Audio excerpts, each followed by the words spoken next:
No, vamos a ver el tema de la consulta. Hoy día la sesión de hoy fue convocada para resolver si la propuesta que haríamos respecto de, escuchar, no necesariamente lo vamos a resolver ahora, pero escuchar los distintos puntos de vista respecto de la consulta indígena, la presencia de la consulta indígena respecto de la modificación del Código de Agua. Esa es la sesión de hoy.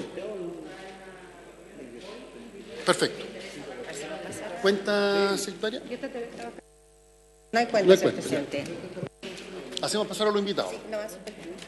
¿Qué hora es? Espera un poquito.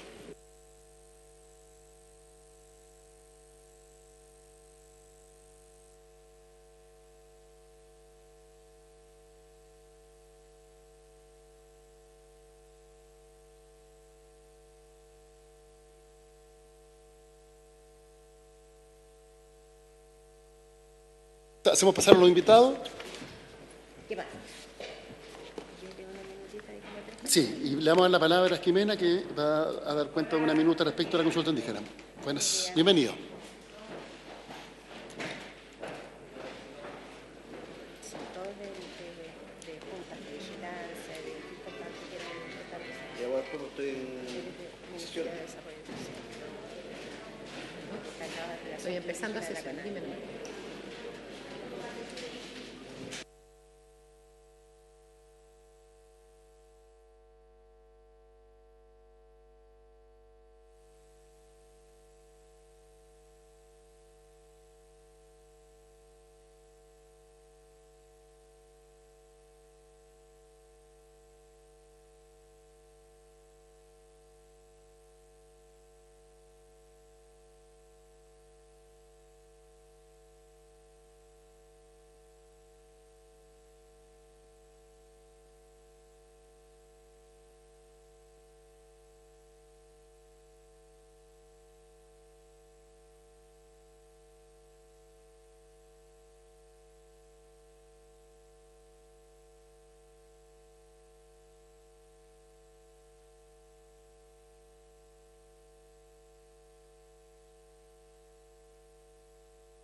Le damos la palabra entonces a Jimena, la secretaria de la comisión.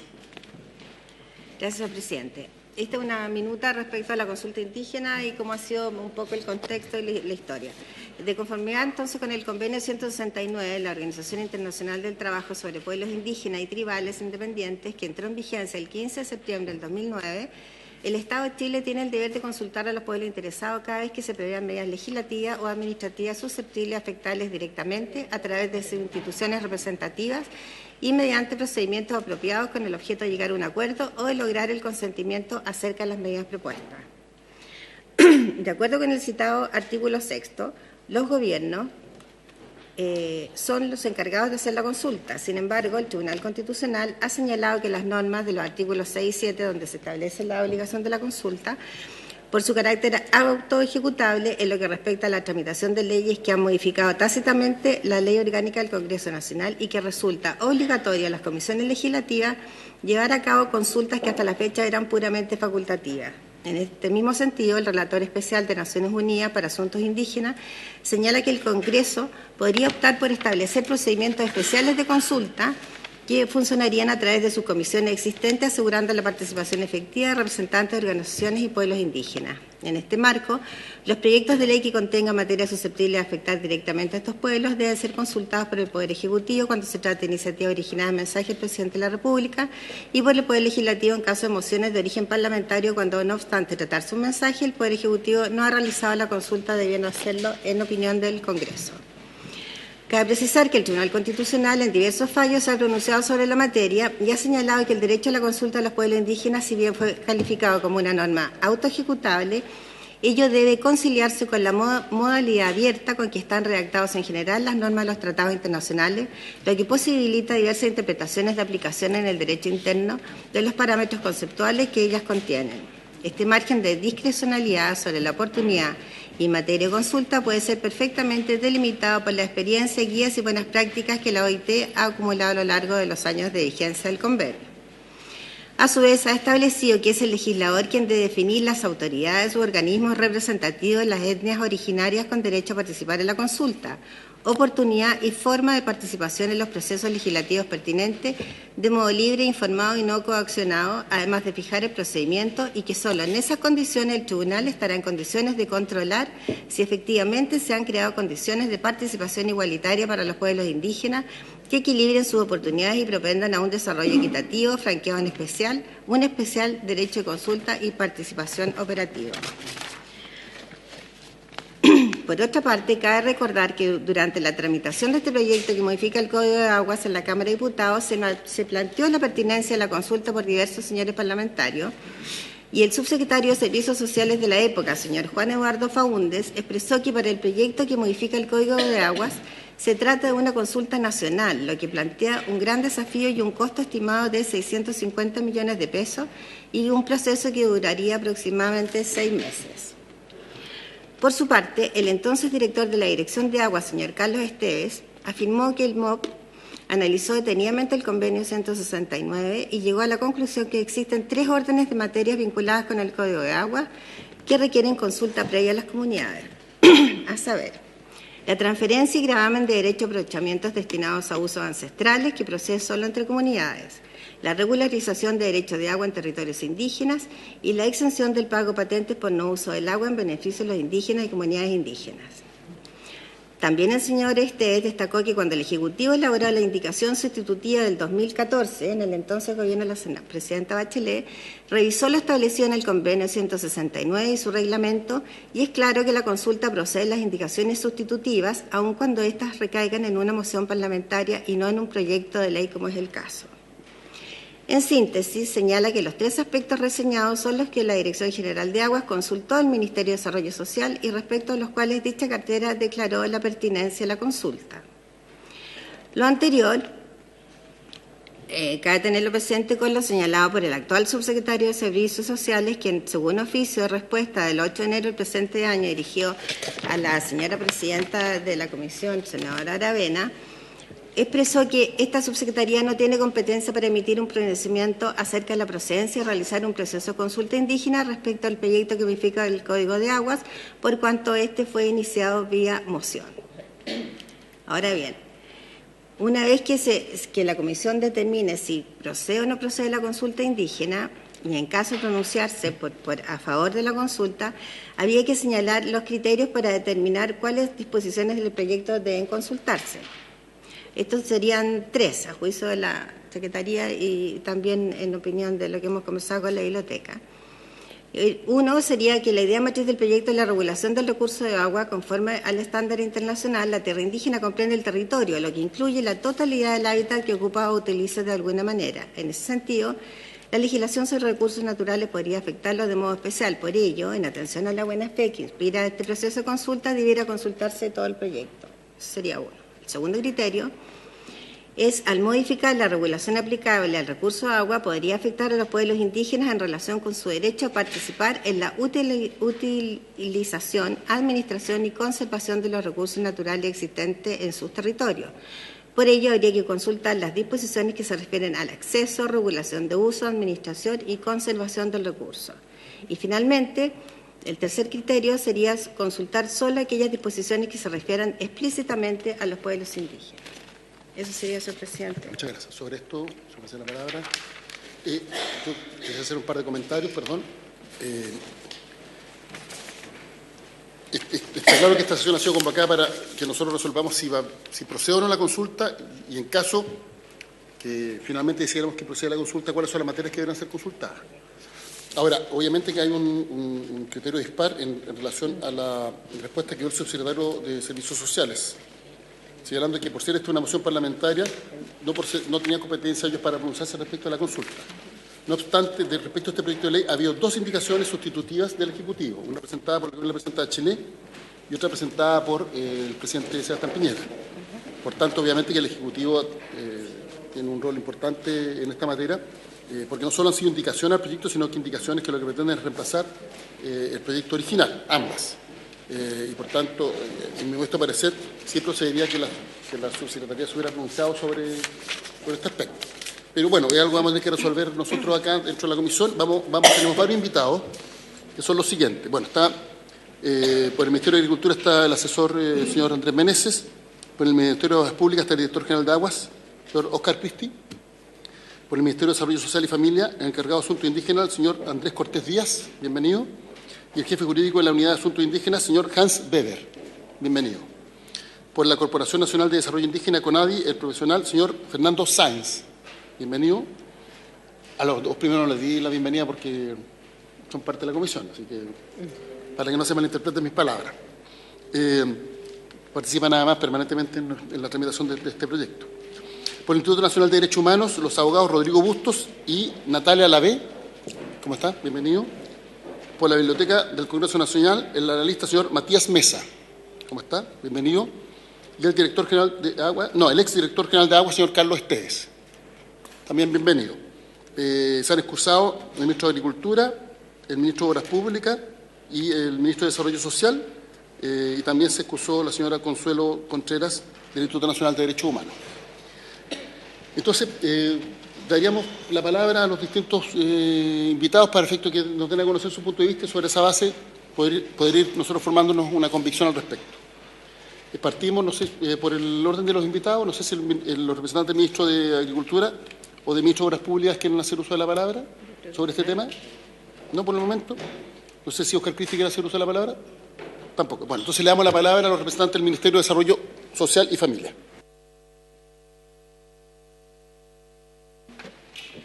Bien, buenos días, presidente, buenos días, senadores, los invitados.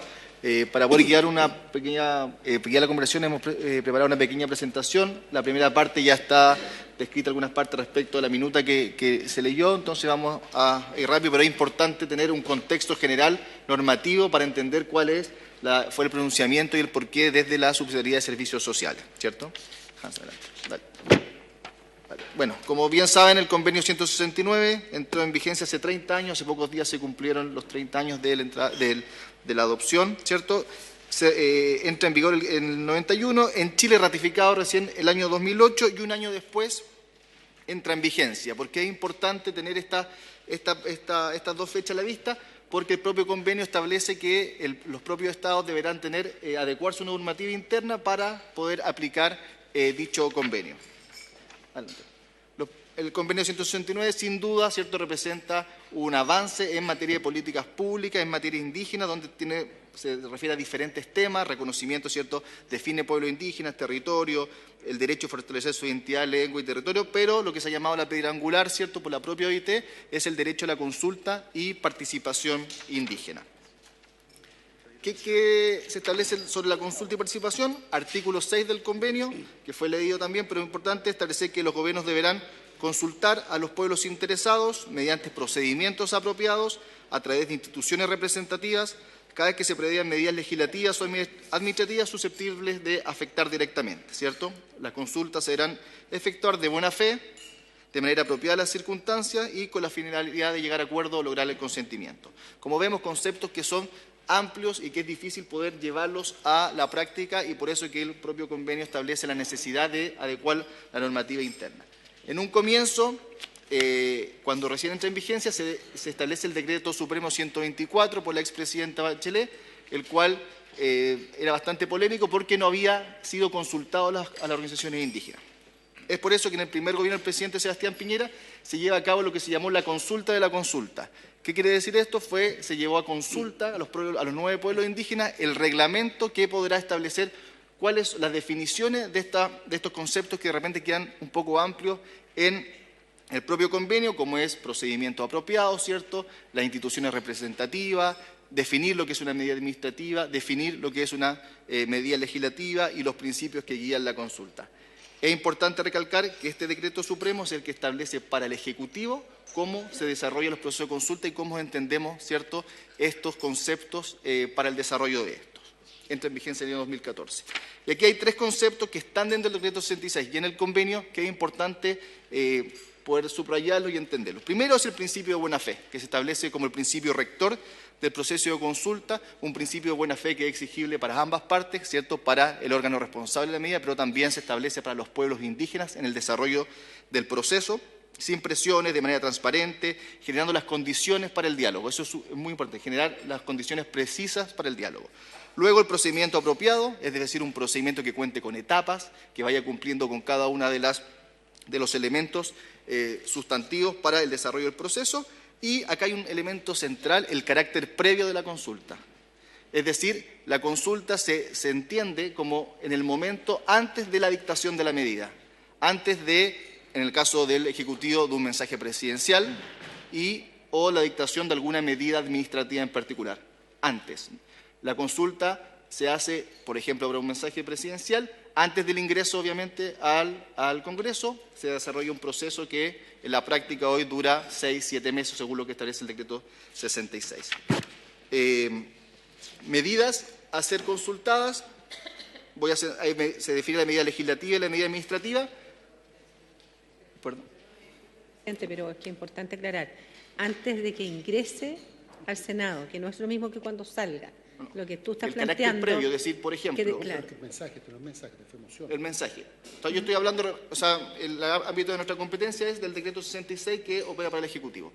Cuando el carácter previo es, antes que el presidente envíe el mensaje, se debe realizar el proceso de consulta. O sea, se habla de los anteproyectos de ley, ¿ya?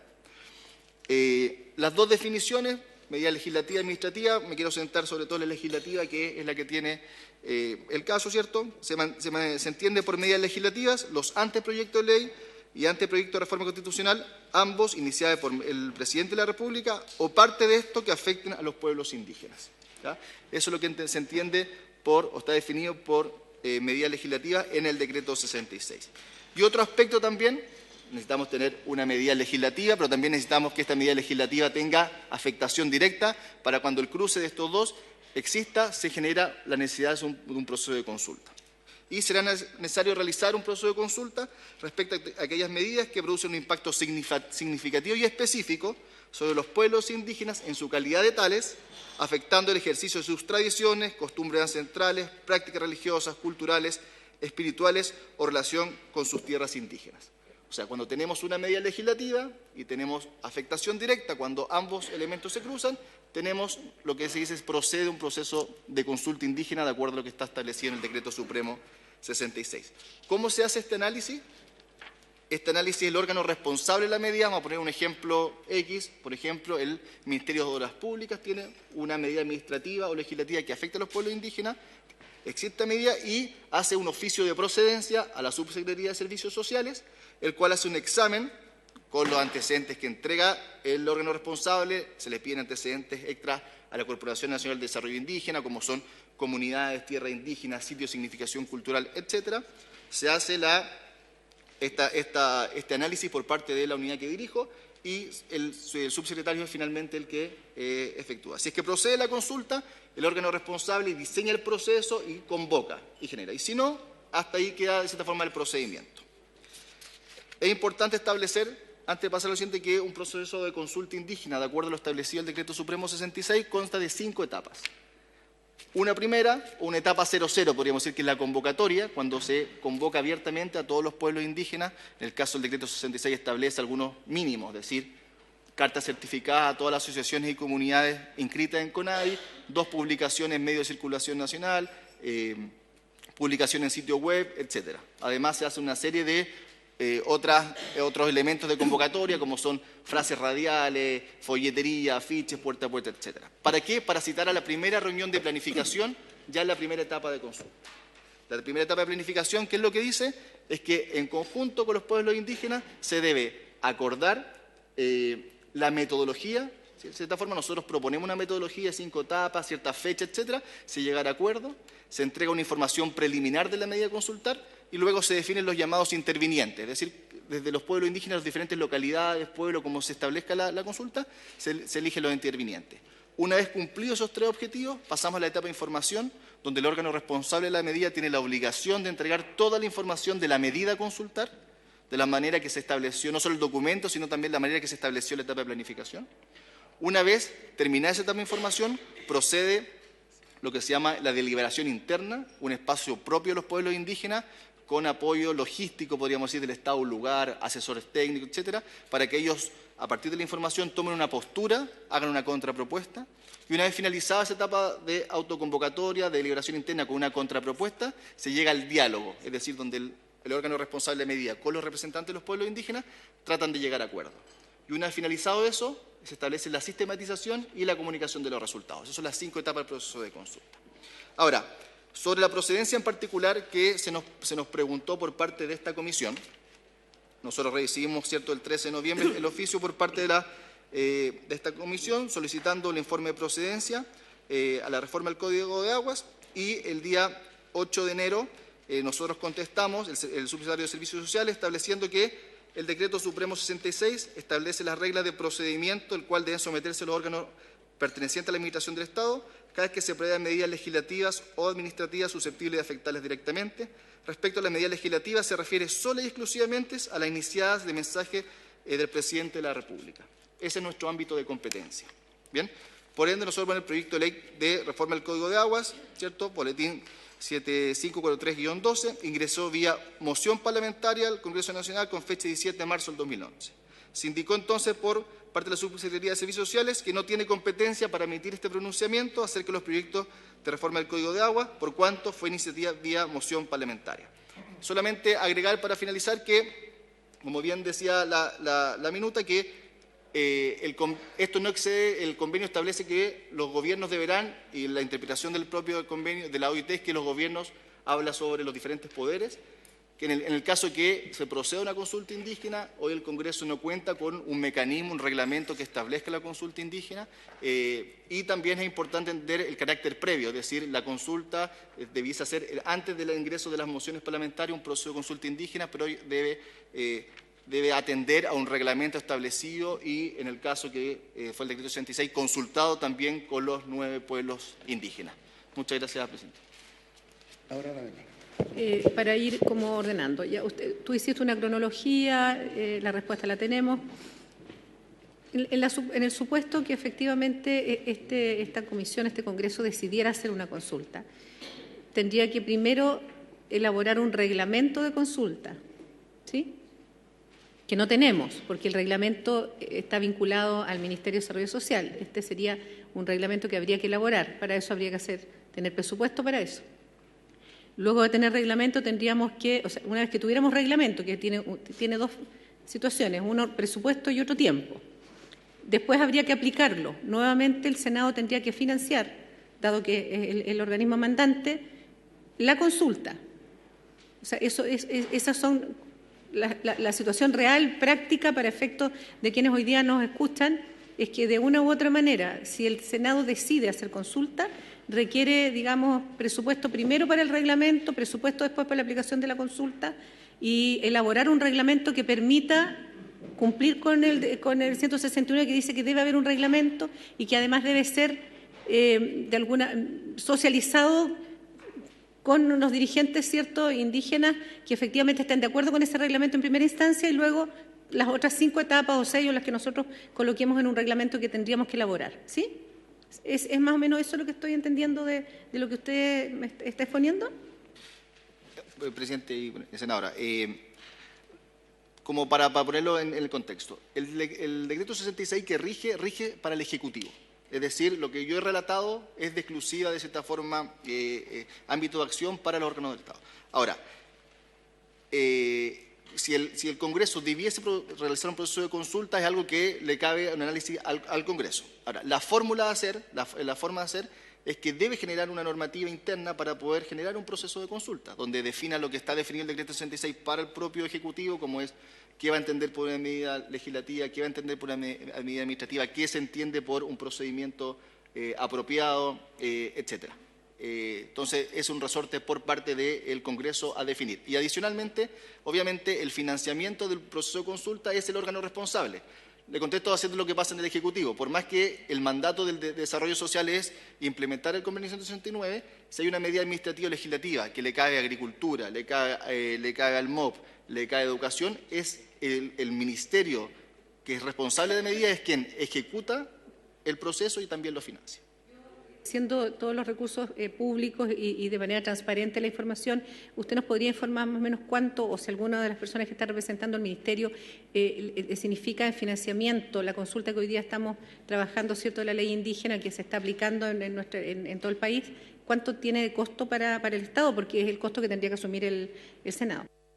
El presupuesto que está asociado al proceso de consulta indígena para la actualización de la ley indígena, que tiene un alcance de todo el país nacional, son de aproximadamente 1.700 millones de pesos, que es también el mismo orden aproximado que utilizó la consulta del Ministerio de Educación y también la que realizó el gobierno anterior de reconocimiento constitucional, aproximadamente.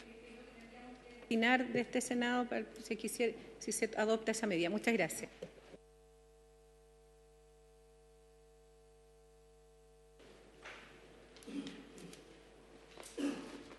¿Va a exponer alguien más por el Ministerio o sería toda la presentación? Muchas gracias por su presentación. Un comentario. Efectivamente, en el caso de los proyectos que son iniciativa del Ejecutivo, es decir, mensaje, corresponde la realización de la consulta antes, en su condición de preproyecto, antes que el Gobierno tome la decisión política de la presentación. En el caso del Congreso Nacional es distinto, porque para presentar un proyecto se requiere muy pocas firmas de parlamentarios. Y no necesariamente la presentación del proyecto, en este caso la moción, significa que exista voluntad del Congreso Nacional, de cualquiera de sus ramas, de legislar una determinada materia. Por tanto, si la consulta se realizara a priori, al final se realizaría una serie de consultas respecto a proyectos que incluso podrían no prosperar, porque, reitero, es la voluntad de uno de los 155 diputados, uno de los 43 senadores o 50 en un tiempo más, y no la voluntad expresada por un órgano colectivo y que, por lo demás, sus decisiones tienen sentido en la medida que se adopte por la mayoría de sus integrantes, y además en sesiones formalmente citadas al efecto. Entonces, es distinta el sentido. Y nosotros deberíamos ver cómo esto se va a regular, porque aprobada la idea de legislar, quizás procedería eventualmente a hacer un tipo de consulta, porque es ahí donde la voluntad del órgano se expresa de avanzar en una determinada materia. Cualquier proyecto que presente un parlamentario podría eventualmente ni siquiera contar con los votos para ser aprobado en general, ni menos aún la idea de legislar. Entonces creo que ahí hay una diferencia con lo que ocurre con la regulación actualmente que existe de parte de las iniciativas que son mensajes. Pero es evidente que al haber un órgano del Estado que desea avanzar en una regulación en una determinada materia, que afecta obviamente, conforme lo establece el Convenio 169 a los pueblos indígenas, lo que procede es realizar la consulta, que es parte del debate que tenemos respecto a este proyecto de ley. Estoy hablando en general, no en el caso particular. Después veremos si el proyecto de ley efectivamente se considera dentro de la hipótesis para la realización de la consulta. Hecho ese comentario, le vamos a dar la palabra ahora a, no sé si hablar de la CONADI, sí, al representante de la CONADI, el señor Fernando Sáenz. Buenos días, señor presidente. Sí, yo soy el fiscal nacional de CONADI, así que a nosotros se nos hicieron dos consultas. Informar el número de solicitudes de inscripción de derecho a aprovechamiento de agua en favor de comunidades indígenas, así como también el avance que existe en esta materia. Bueno, muy brevemente señalar de que dentro del Fondo de Tierras y Aguas Indígenas, que es el principal fondo que tiene la CONADI, están establecidos en el artículo 20 de la ley indígena y están las letras A, B y C. La A habla del subsidio de tierra, la B habla sobre la solución de problemas históricos y la C dice relación directamente con los derechos de aguas y las solicitudes que se hagan. En ese sentido, existe y se solicitó en su oportunidad al fiscal nacional subrogante en su época, el 26 de junio, un memorándum a la jefa encargada del Fondo de Tierras y en este acto pongo a disposición de estas copias para los miembros de la comisión,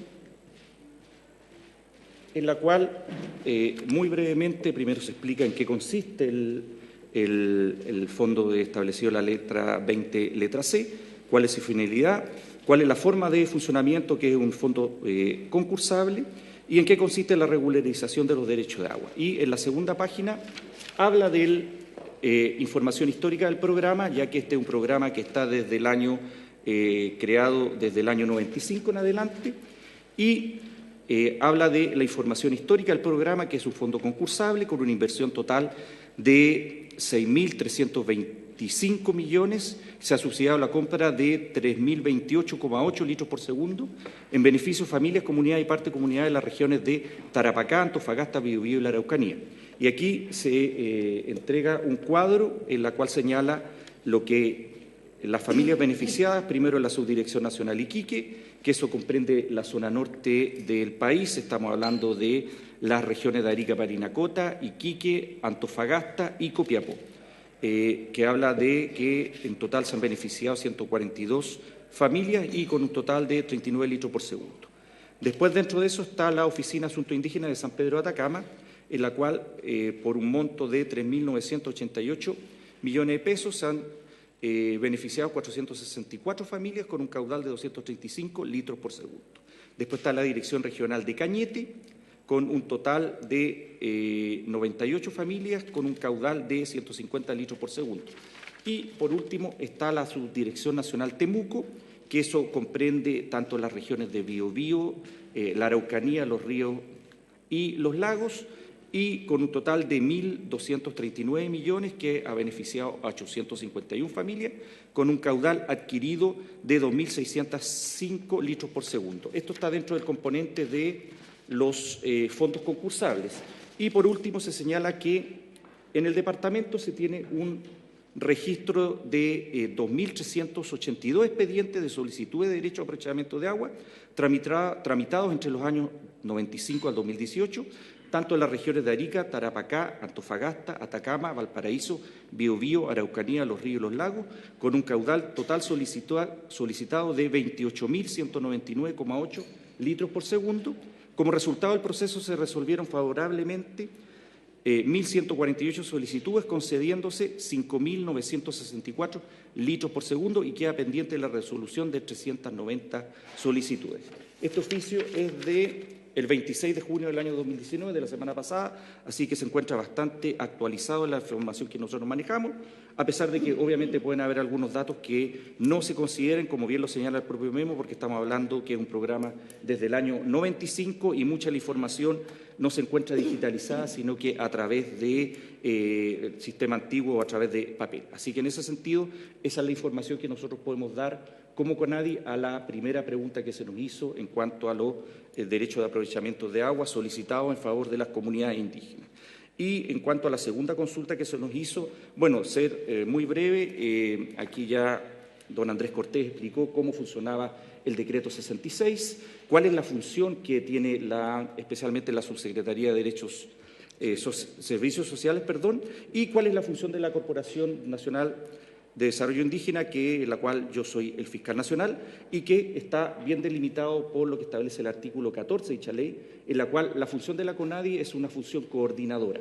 ¿Qué significa eso? Que nosotros tenemos que aportar con el listado de comunidades, tenemos que aportar con asesoramiento técnico y cualquier otra acción de colaboración. ¿Qué significa eso? Que nosotros no participamos ni determinamos si procede o no procede una consulta. Nosotros solamente somos, en este caso, de acuerdo a lo que establece el propio decreto 66, cuál es la función que, de acuerdo al mismo, nosotros tenemos como órgano de coordinación y ejecución. Así que, en ese sentido, esa es la respuesta que nosotros desde la CONADI podemos hacer en cuanto a cuál es la función que nosotros tenemos. Así que eso es lo que por parte de CONADI podemos señalar, señor presidente. Muchas gracias.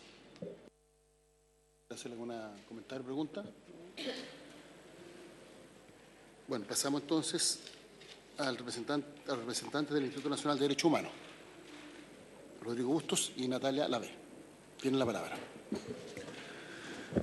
Muchas gracias, señor presidente, distinguidos honorables senadoras, senador y otras personas invitadas a esta sesión.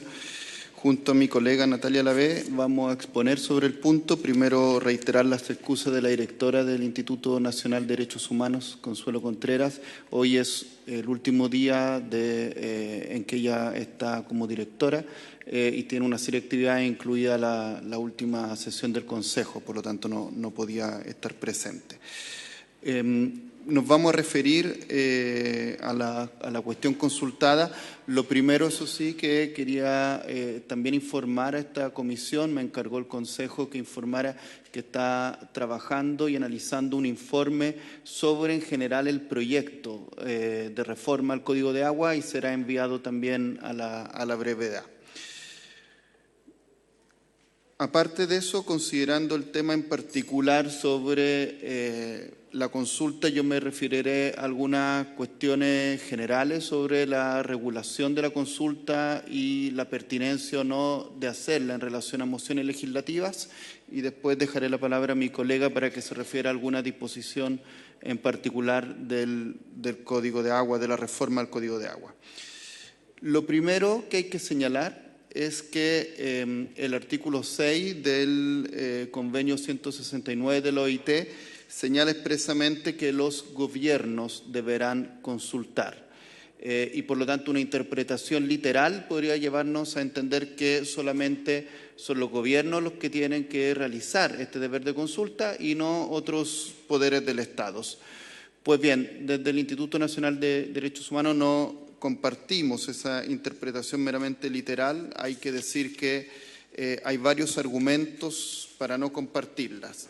El primero es que el propio relator especial de Naciones Unidas sobre la situación de derechos humanos y las libertades fundamentales de las personas indígenas señaló en su momento, el año 2009, que la obligación internacional de consultar previamente las medidas legislativas no se agota en el Poder Ejecutivo, sino que alcanza el Congreso Nacional. Por lo tanto, tenemos ese pronunciamiento ya de hace bastante tiempo de un relator, por lo tanto, de un procedimiento especial de Naciones Unidas en la materia específica de pueblo indígena y sobre el deber de consulta.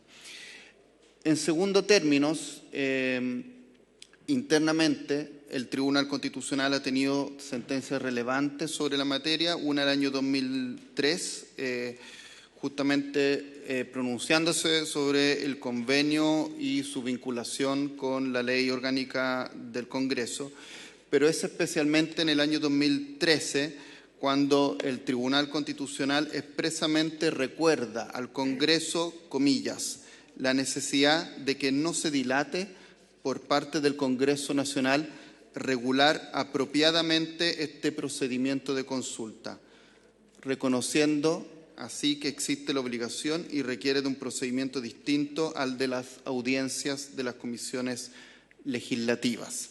En esa misma sentencia, en un voto particular de los ministros Bertelsen, Venegas y Aróstica, van mucho más allá y plantean justamente de que tiene que regularse a través de los reglamentos de las cámaras la manera de realizar las consultas de las mociones parlamentarias. Un tercer argumento tiene que ver con que en el derecho internacional y en el derecho de los tratados está prohibido descargar las responsabilidades invocando el derecho interno. Por lo tanto, no podría aducirse que es el Poder Ejecutivo el que debería realizar la consulta de acuerdo al derecho interno chileno y no el Congreso Nacional. Por lo tanto, el Estado de Chile responde hacia el derecho de los tratados como Estado en su conjunto y en ese sentido creemos que sigue existiendo este deber de consulta y quien debería regular es el Congreso, justamente por el principio de separación de poderes. No correspondería que fuera el Ejecutivo que regulara la manera en que el Congreso tendría que establecer un procedimiento de consulta respecto de las mociones parlamentarias. Por último, señalar que, como estará en conocimiento esta comisión, han existido una serie de iniciativas anteriormente para regular esta materia en reglamentos. Lamentablemente, hasta ahora no han prosperado, pero estamos en conocimiento que desde la Comisión de Derechos Humanos de la Cámara de Diputados, la actual presidenta, la diputada Emilia Nullao, justamente está avanzando en esa materia para tener una regulación del procedimiento de consulta por parte del Congreso, y el Instituto Nacional de Derechos Humanos valora enormemente esa iniciativa. Ahora dejo la palabra a mi colega para que se refiera de manera precisa a alguna disposición, a una disposición en particular de la reforma legislativa, donde el Consejo por unanimidad tiene el pronunciamiento que ella va a exponer. Muy buenos días. Por su intermedio, señor presidente, señalar, tal como señala el jefe de la Unidad Jurídica Judicial, que el Instituto Nacional de Derechos Humanos se encuentra en la actualidad discutiendo un texto que aborde el alcance de la reforma al Código de Aguas. Sin embargo, es indiscutido para el Consejo del Instituto Nacional de Derechos Humanos que a lo menos la modificación al artículo segundo transitorio del Código de Aguas debe ser materia de discusión de los pueblos indígenas en razón de los argumentos que paso a señalar. Señor presidente, los derechos consuetudinarios de aguas surgen específicamente por el uso costumbrista o ancestral que realizan los pueblos indígenas de las aguas.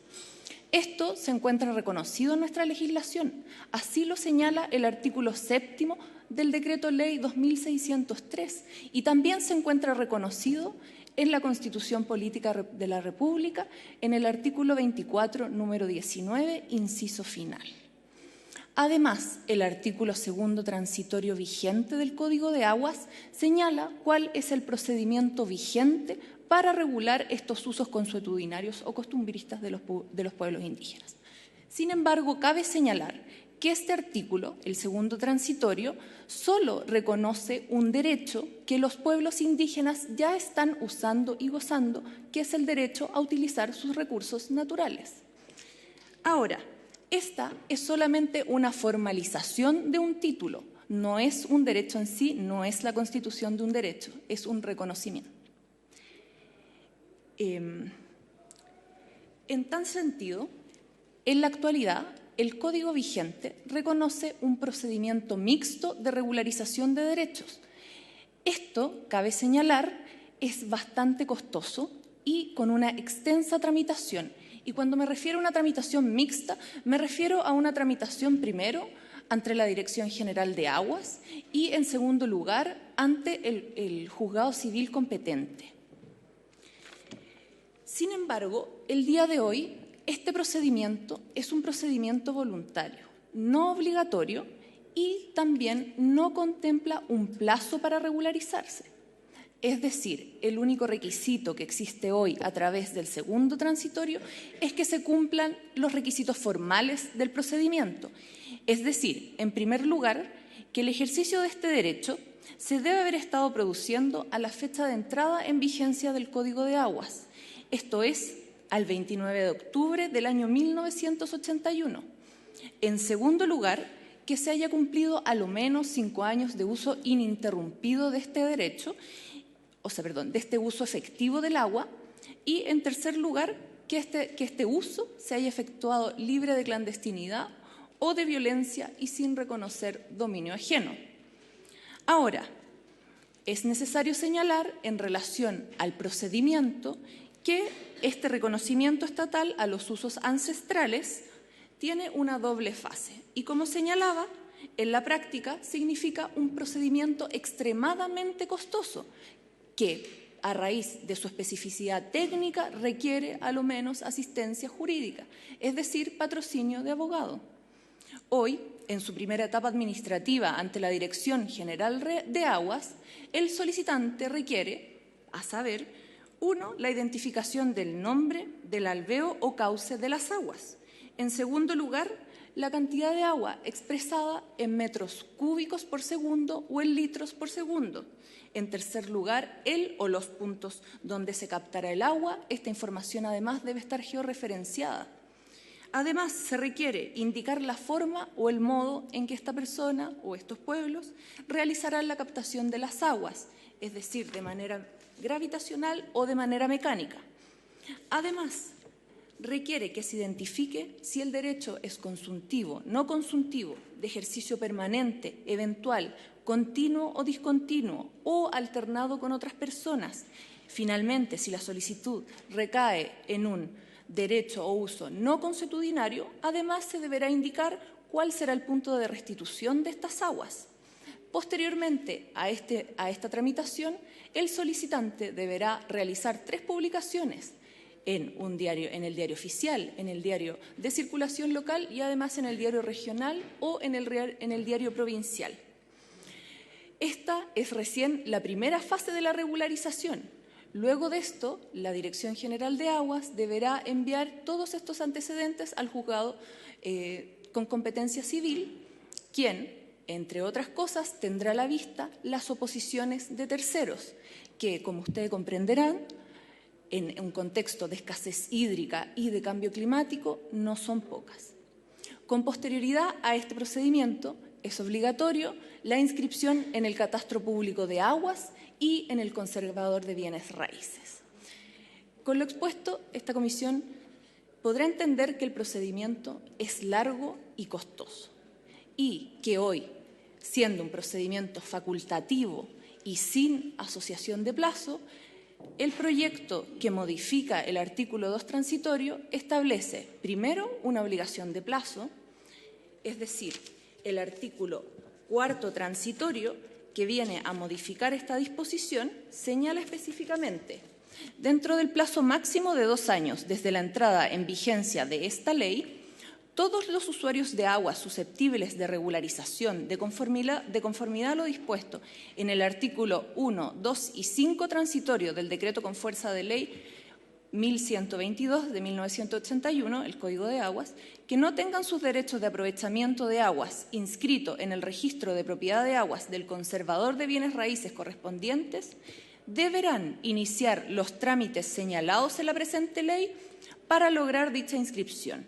Quedan exceptuados de esta disposición aquellos usos mínimos autorizados por la ley, tales como los que se establecen en el artículo 20, 56 y 56 bis del Código de Aguas, entre otros. Vencido el plazo señalado precedentemente, se presumirá que dichas extracciones son clandestinas y en el evento de una fiscalización por parte de la Dirección General de Aguas, serán objeto de las sanciones establecidas en el artículo 173 y siguientes, sin perjuicio de las facultades establecidas en el artículo 299 ter, todas del Código de Aguas. Asimismo, el artículo 11º transitorio que se propone en la reforma establece incluso una sanción a la no inscripción de derechos, señalando: dentro del plazo máximo de 3 años contados desde la entrada en vigencia de esta ley, todo titular de derecho de aprovechamiento de aguas tendrá la obligación de anotar al margen del correspondiente inscripción de su derecho en el registro de propiedad del conservador de bienes raíces respectivo el comprobante de su inscripción en el registro público de aprovechamientos de aguas a que se refiere el artículo 122. A partir de la referida fecha, el conservador de bienes raíces no podrá realizar la inscripción de una transferencia de propiedad del derecho sin contar con el mencionado comprobante de inscripción. En tal sentido, es claro que las medidas del presente proyecto en relación a la modificación del artículo 2 transitorios son susceptibles de afectar directamente a los pueblos indígenas en razón de establecer una carga para el uso y goce de sus recursos naturales. Por lo tanto, el Instituto Nacional de Derechos Humanos considera que estas materias deben ser análisis y objeto de deliberación de los pueblos mediante la consulta previa, libre e informada a través de lo establecido en el artículo 6 y 7 del Convenio 169 de la OIT. Muchas gracias.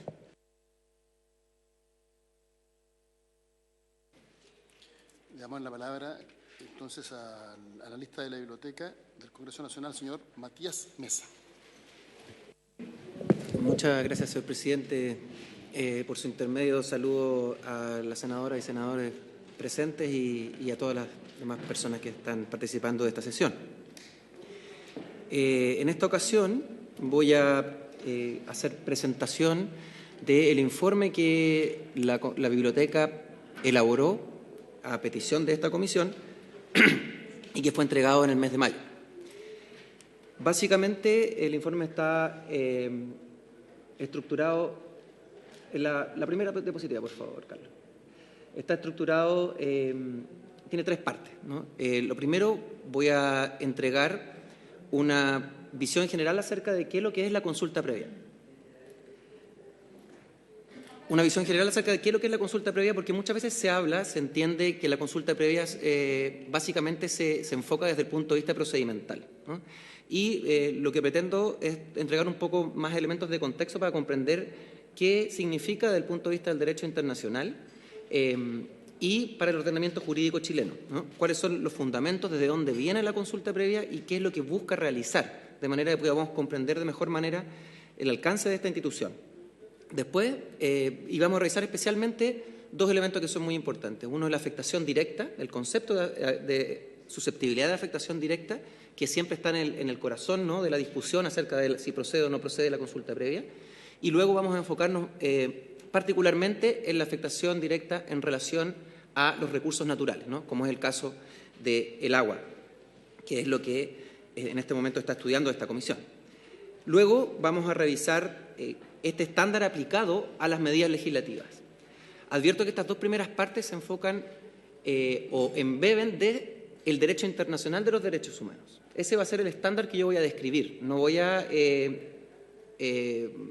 meterme en la discusión doctrinaria ni en la discusión política acerca del alcance de tal o cual interpretación, sino que fundamentalmente lo que establece el derecho internacional, que no es únicamente el texto de los tratados, sino que también la interpretación que de ellos hacen los órganos de control. En este caso, particularmente, el Comité Especial en la materia de la OIT, que es el Comité de Expertos en Aplicación de Recomendaciones y Convenios, y el Comité de Administración de la OIT. Son los organismos encargados de controlar los convenios que han sido ratificados por los Estados en el marco de la OIT. Pero también vamos a acudir a las opiniones, las recomendaciones que ha hecho el Relator Especial de Naciones Unidas, que es un especialista nombrado por la Asamblea General de Naciones Unidas para abordar una temática específica, en este caso la temática de los pueblos indígenas, ¿no? ¿Por qué es tan importante esta opinión? No solo porque es una opinión especialista, sino también porque tiene una especial incidencia, su opinión, en la manera en que los organismos de control del ámbito de los derechos humanos de Naciones Unidas entienden el alcance de las obligaciones de los tratados.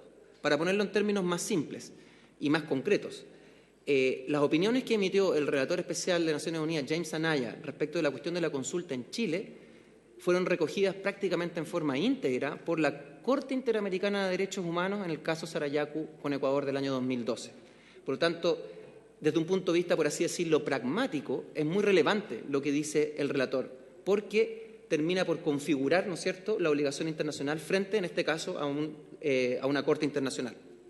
Y finalmente, quizás la parte más innovadora de este informe es que vamos a examinar la práctica legislativa, la práctica parlamentaria en Chile cuando se ha enfrentado a la discusión sobre si procede o no procede la consulta previa respecto de medidas legislativas y tratar de, con ello, reconstruir la racionalidad que emerge de cada uno de estos casos. Bueno, aquí tenemos lo que podemos llamar la norma matriz o la norma madre de la consulta previa, que se encuentra en el Convenio 169 de la OIT. Por cierto, hay otros instrumentos internacionales, como la Declaración de Naciones Unidas de Pueblos Indígenas o la reciente Declaración Interamericana sobre la materia, que también tienen normas análogas, pero aquí ya ha sido vista varias veces, ¿no? Y no quiero detenerme demasiado en ella, pero sí sobre cuestiones, los elementos que son principales en esto, que son que se trata de una consulta previa, ¿no?, que es antes de que se adopte la decisión que puede, susceptible de afectar directamente, ¿no?, que puede afectar a los pueblos indígenas. Eso es uno de los elementos que a veces ha costado más comprender, que es la susceptibilidad de afectación. ¿Por qué hablamos de susceptibilidad de afectación o por qué el Convenio 169 habla de susceptibilidad de afectación? Porque la consulta previa es básicamente un mecanismo de diálogo intercultural entre el Estado y las organizaciones indígenas representativas. ¿Qué significa esto? Significa que hay un reconocimiento por parte del Estado de que en el territorio del país existe una diversidad cultural. O sea, conviven diferentes culturas. Y el convenio, utilizando este instrumento que, como lo ha dicho la propia OIT, como lo ha señalado el representante del Ejecutivo, el convenio, la piedra angular del convenio, dicho la OIT, es la consulta previa, precisamente porque busca facilitar el acomodo de esta diversidad cultural al interior del Estado. Y por lo mismo, al hacer este reconocimiento de diversidad cultural, de alguna manera se reconoce que hay cierta opacidad, cierta falta de transparencia cuando se encuentran dos culturas. Cuando dos culturas se ven una a la otra, no ven exactamente con plena transparencia lo que le pasa al otro, ¿no? Entonces, al reconocer esa opacidad cultural, se reconoce la necesidad de un instrumento como la consulta previa. Yo necesito preguntarte de qué manera te afecta esto para yo poder realmente tener certeza sobre el alcance de la medida que estoy pensando adoptar. No sé si me explico el punto. Por eso es tan importante que el convenio habla de susceptibilidad de afectación y no habla de afectación directa, a rajatablas, porque precisamente en el reconocimiento de la diversidad cultural está la duda, ¿no?, acerca de quizás esto podría, desde una perspectiva cultural distinta a la mía, tener un efecto que yo no soy capaz de ver. Entonces, esa es la intención, esa es la función principal o una de las dos principales funciones de la consulta previa. En segundo lugar, lo que caracteriza a la consulta previa es que se trata de un mecanismo que está orientado a alcanzar un acuerdo. No es como estábamos acostumbrados hasta antes del Convenio 169, ¿no es cierto?, un recabar opinión, escuchar a los pueblos indígenas antes de... No basta con eso. Tanto es así que el Tribunal Constitucional ha identificado esta finalidad de la consulta previa, que está explícita en el artículo 6 del convenio, como el elemento esencial que diferencia a la consulta previa indígena de todos los otros institutos de participación que existían en el ordenamiento jurídico antes de la adopción del convenio. Cabe recordar que cuando se examinó la constitucionalidad en el Tribunal Constitucional, el Ejecutivo defendió la idea de que no había ninguna innovación en el Convenio 169 en relación con la cuestión de la consulta, que ya estaba incorporado en el artículo 34 de la Ley de Desarrollo Indígena, que ya estaba incorporado en las normas de participación del sistema de evaluación de impacto ambiental. Y el Tribunal Constitucional le dijo, no es así, esto es nuevo, porque a diferencia de aquellas, esta tiene la finalidad de que se llegue a un acuerdo. Eso es, por cierto, distinto a la obligación de llegar a un acuerdo, pero es la manera en que tiene que estar estructurado el procedimiento, que es lo que se ha logrado con el procedimiento que está consagrado en el decreto 66 al que hizo referencia el representante del Ejecutivo. Ahora, los objetivos de la consulta previa son entonces, por una parte, garantizar la participación indígena y, por otra parte, proteger derechos e intereses indígenas en este contexto de diversidad cultural, ¿no? Permitir que esta opacidad no signifique la violación el pasar a llevar intereses o la violación de derechos indígenas. Como consecuencia de lo anterior vienen las características que ya se han nombrado en diferentes oportunidades, ¿no? Es previa, eso emana evidentemente del texto literal, es de buena fe, también es del texto literal, orientada al acuerdo, también es del texto literal, pero de la interpretación, en particular del relator y que ha hecho suya en buena parte la Corte Interamericana de Derechos Humanos y también la OIT, es un proceso continuo y es un proceso bidireccional. Bueno, el proceso bidireccional emana de esta idea dialógica, ¿no?, que es un diálogo y no es simplemente una entrega o recogimiento de información. Lo del proceso continuo es particularmente importante para las medidas legislativas y particularmente desafiante, ¿no? Bien, ahora veamos el tema de la susceptibilidad de afectación directa, que es este concepto, esta idea a la que hacía referencia en la introducción.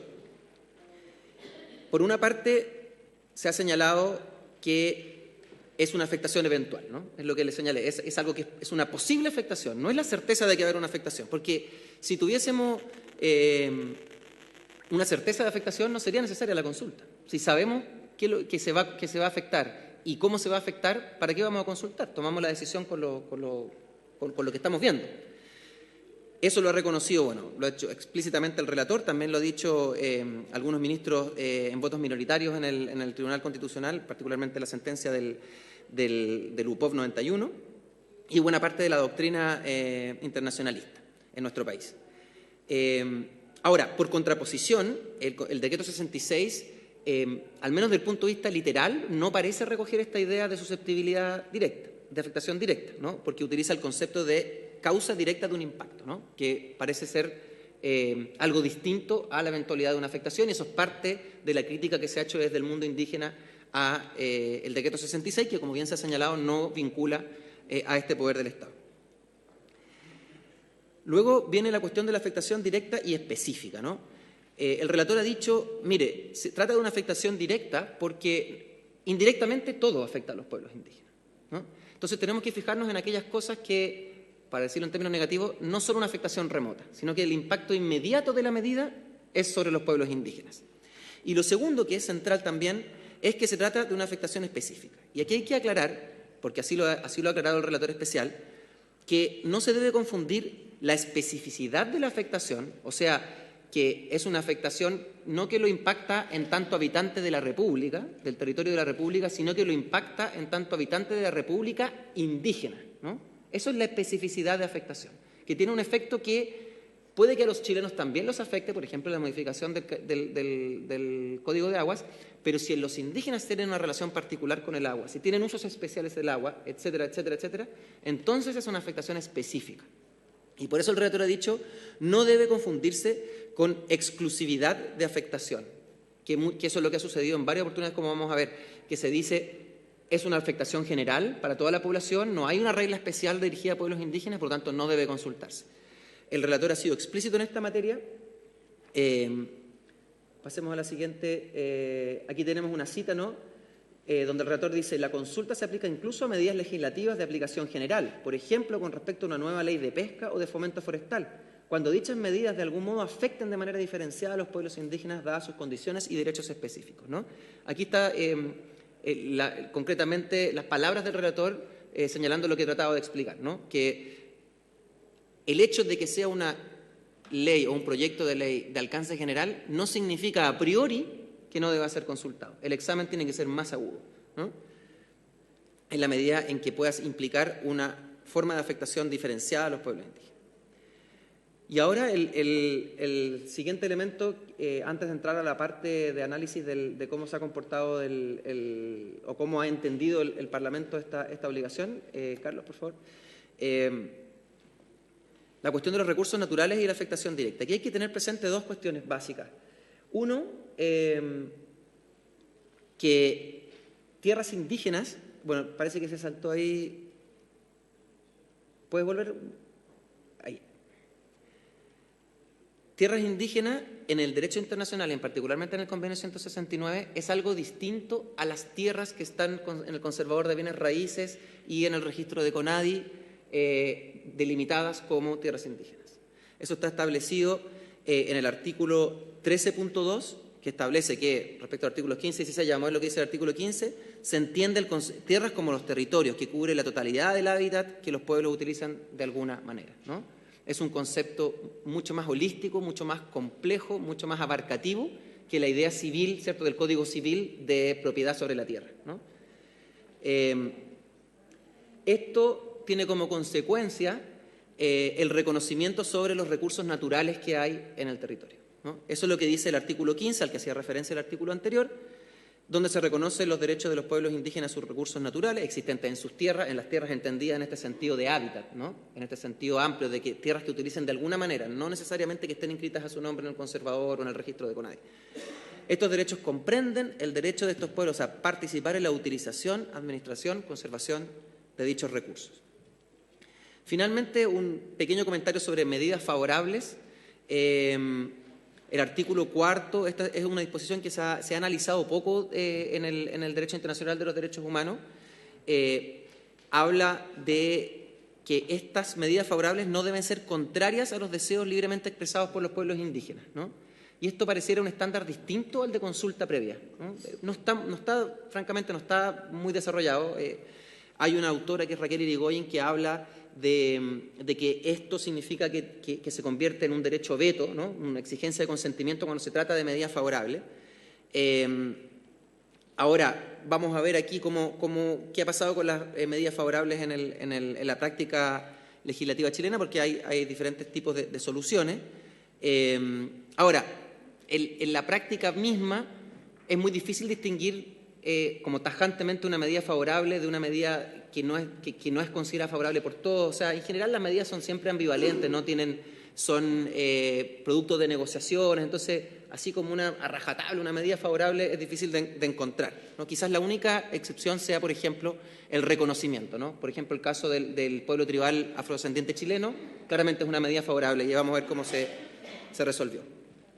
En cuanto a las medidas legislativas, bueno, ya se ha señalado, normalmente que lo que respecta al Ejecutivo, se ha consultado anteproyectos, aunque no exclusivamente. Vamos a ver que también el Ejecutivo ha impulsado la consulta de indicaciones sustitutivas, también como señaló el presidente de la Comisión, de textos de proyectos aprobados en general por el Senado. Los proyectos de ley, ¿no? También es una forma de manifestar, una forma de llevar a cabo una consulta previa, ¿no?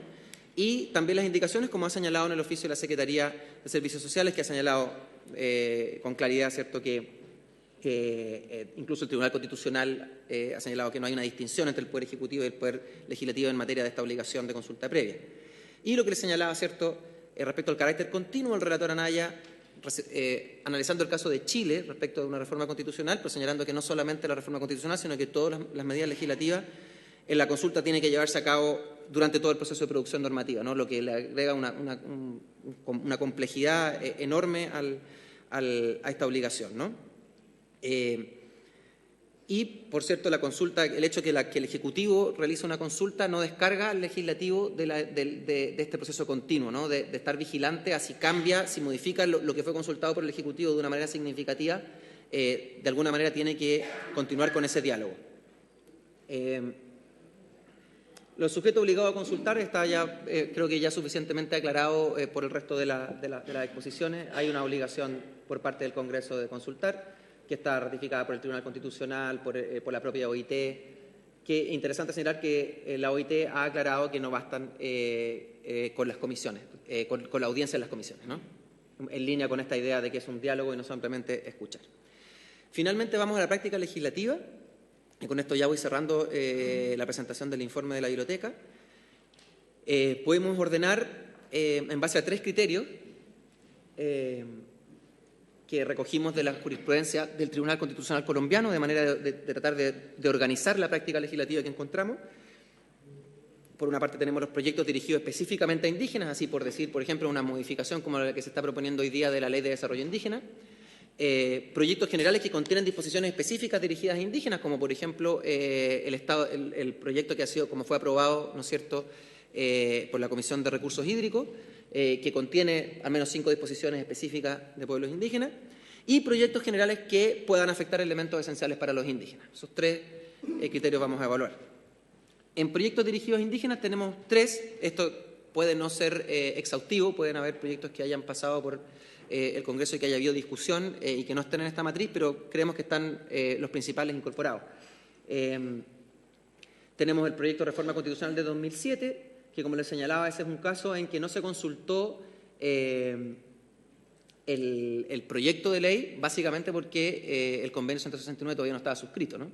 Pero el proyecto fue aprobado en general el año 2009, cuando ya estaba suscrito, y el Ejecutivo tomó la iniciativa de consultar ese proyecto aprobado por el Senado en general. Y la materia tratada en ese caso era el reconocimiento constitucional, por lo tanto, un proyecto dirigido a indígenas, ¿no? El siguiente caso que encontramos es la nueva institucionalidad indígena, ¿cierto?, que es el Ministerio de Pueblos Indígenas y los consejos de pueblos indígenas. Lo que se consultó en este caso fue los anteproyectos por parte del Ejecutivo. Y lo que les señalaba recién, ¿cierto?, la modificación de la Ley de Desarrollo Indígena, con las propuestas de modificación que se dirigen al Estatuto de las Tierras Indígenas, el Estatuto de las Personas Indígenas, de las Comunidades y Asociaciones Indígenas, son claramente disposiciones que competen a los pueblos indígenas. Después tenemos proyectos de carácter general, pero que contienen disposiciones específicas respecto a indígenas. Bueno, lo del Código de Aguas, que ya lo hemos conversado, ¿cierto? La opinión que sostuvo el director general de Aguas el ex director general de Aguas durante la tramitación, ¿cierto?, que habían ciertos elementos que mencionaban indígenas, y se mantiene apegado al criterio anterior, ¿no? Disposiciones específicas de pueblos indígenas que mencionan a los pueblos indígenas deben ser consultadas. El proyecto aprobado por la Comisión de Recursos Hídricos tiene más disposiciones que las que estaban en el proyecto que se refirió el exdirector general de Agua, la indicación sustitutiva del Ejecutivo no contiene este tipo de disposiciones. Finalmente, en esta categoría encontramos el proyecto de nueva Constitución. Aquí lo consultado fueron los temas que emanaron del proceso constituyente indígena impulsado por el Ejecutivo. No fue ni un anteproyecto, ni una indicación sustitutiva, ni un proyecto aprobado en general, sino que los temas en general: reconocimiento constitucional, derechos lingüísticos, derechos territoriales, participación política, representación diferenciada, temas globales. En cuanto a los proyectos generales sin disposiciones específicas, aquí encontramos dos criterios dispares, ¿no? Los que no fueron consultados y los que sí fueron consultados. El UPOV 91, ¿qué materias trataba? Plazos de protección de nuevas variedades vegetales, protección frente a uso ilegal de estas nuevas variedades, protección provisional y excepciones, básicamente, así muy en general. Los criterios que se discutieron, ¿cierto?, que por una parte los que estaban a favor de que se consultara, que son la disidencia del Tribunal Constitucional y las organizaciones indígenas, que los pueblos indígenas tenían una relación especial con las tierras en particular con el cultivo, con las semillas, etcétera, que no era, si bien cultivaban igual que un agricultor o un campesino chileno, tenían una relación particular con esa actividad. Y en contra de esto, el Ejecutivo y también el Tribunal Constitucional señaló que no contenía disposiciones que se refirieran directamente a los pueblos indígenas, sino que eran de carácter general, que se aplicaban a todos los chilenos, ¿no? La Ley General de Pesca fue más o menos por el mismo derrotero, es una regulación general del acceso al recurso pesquero, ¿no es cierto? Las organizaciones argumentaron que se trataba de una regulación, la regulación del acceso a un recurso esencial para ellos, bastante análogo, ¿no?, la discusión que hay hoy día con respecto al Código de Agua. Y el Ejecutivo se refirió al carácter general de las disposiciones, un poco replicando lo que había dicho el Tribunal Constitucional en el caso del UPOV 91. El Tribunal Constitucional, si bien rechazó un requerimiento de constitucionalidad en esta materia, no se pronunció sobre la cuestión de la consulta, ¿no? El Servicio Nacional Forestal, creación del servicio y sus atribuciones y competencias. Aquí el argumento era que las áreas silvestres protegidas podían superponerse a territorios indígenas, y la contraargumentación fue el carácter general de las disposiciones, repitiendo el argumento del UPOV 91. Y además otro adicional que es interesante tener en cuenta, porque después se aplica un criterio contrario, que es que la organización de la administración del Estado no afecta a los pueblos indígenas de forma directa, ¿no? Y aquí tenemos la contracara de este tipo de decisiones, que es aquellos casos en que proyectos generales sin disposición específica sí se han consultado. ¿Cuáles son estos? El Ministerio de las Culturas, donde se consultó la indicación sustitutiva del Ejecutivo, que básicamente la materia era la creación de esta nueva institucionalidad. Y aquí es donde está el criterio contrario, ¿no?, que el Ejecutivo adujo que la configuración de la administración pública puede afectar directamente a los pueblos indígenas en la medida que hay obligaciones respecto a la participación indígena en las cuestiones que les competen.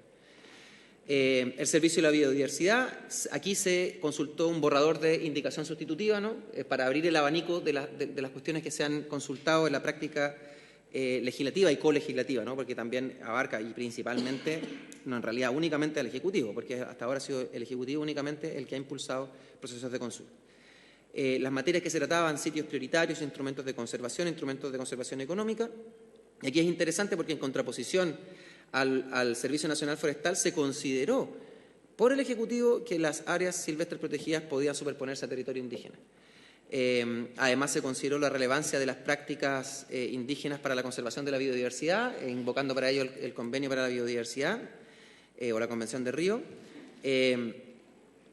Y se incorporó, interesante también señalar que se incorporó participación indígena en la institucionalidad a pesar de que no era parte de las materias consultadas. ¿Por qué digo que esto es interesante? Porque de alguna manera en la práctica esta discusión primero está la discusión sobre si se consulta o no se consulta, ¿cierto?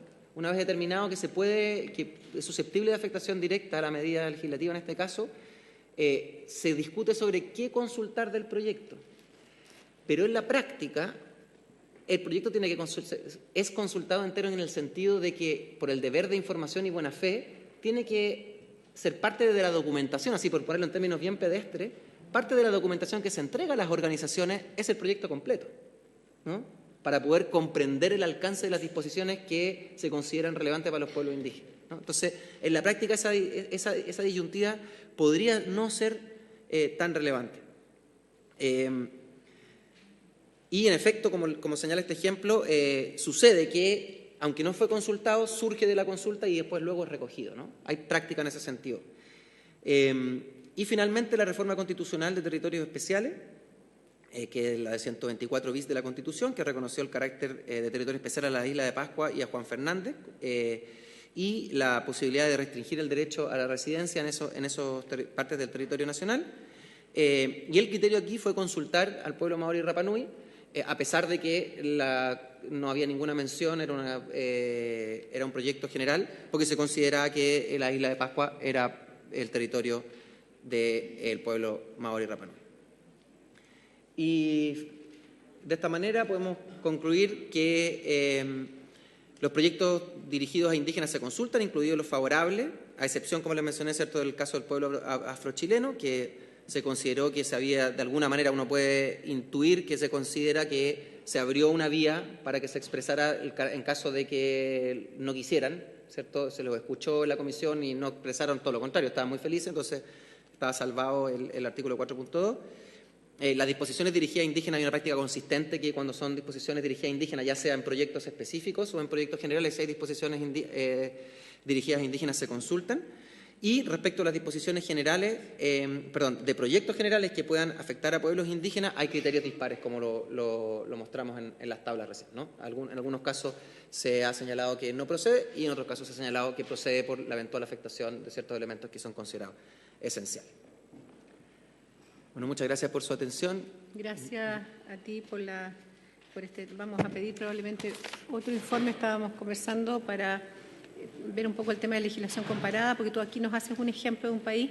Sería interesante ver cómo han resuelto, porque al final del día lo que pareciera suceder es que no hay criterio uniforme. Entonces, más bien ha sido bastante, no sé la palabra errático, pero sí, efectivamente, algunas veces sí procede, otras veces no, y la verdad es que tanto para facilitar el trabajo legislativo como el Gobierno es necesario unificar criterios. Ahora, sí es complejo lo que tú planteabas en la operación, lo que plantea el veedor, ¿cierto?, que debieran ser todo, no solamente los territorios, sino que ampliarlo, porque eso implicaría, digamos, por una parte, un proceso más lento en el ámbito legislativo, porque tú decías que no solo al final, sino que en el proceso, pero además un costo, digamos, para el país que no es menor, porque si cada consulta vale lo que vale, que son casi 2.000 millones de pesos, y prácticamente todo tuviéramos que consultarlo, porque no es solamente el territorio de pertenencia, sino que es todo lo que de alguna manera les afecta, prácticamente habría que consultar un porcentaje importantísimo de las leyes de este país, y eso tendría un costo, digamos, que no sé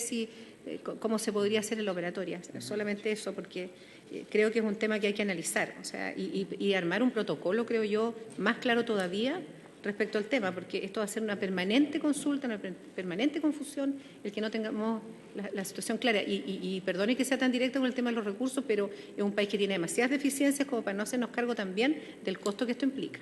Entonces, tengo que decirlo. Ahora ya llegó nuestro presidente, así que terminó de exponer el biblioteca. Ustedes.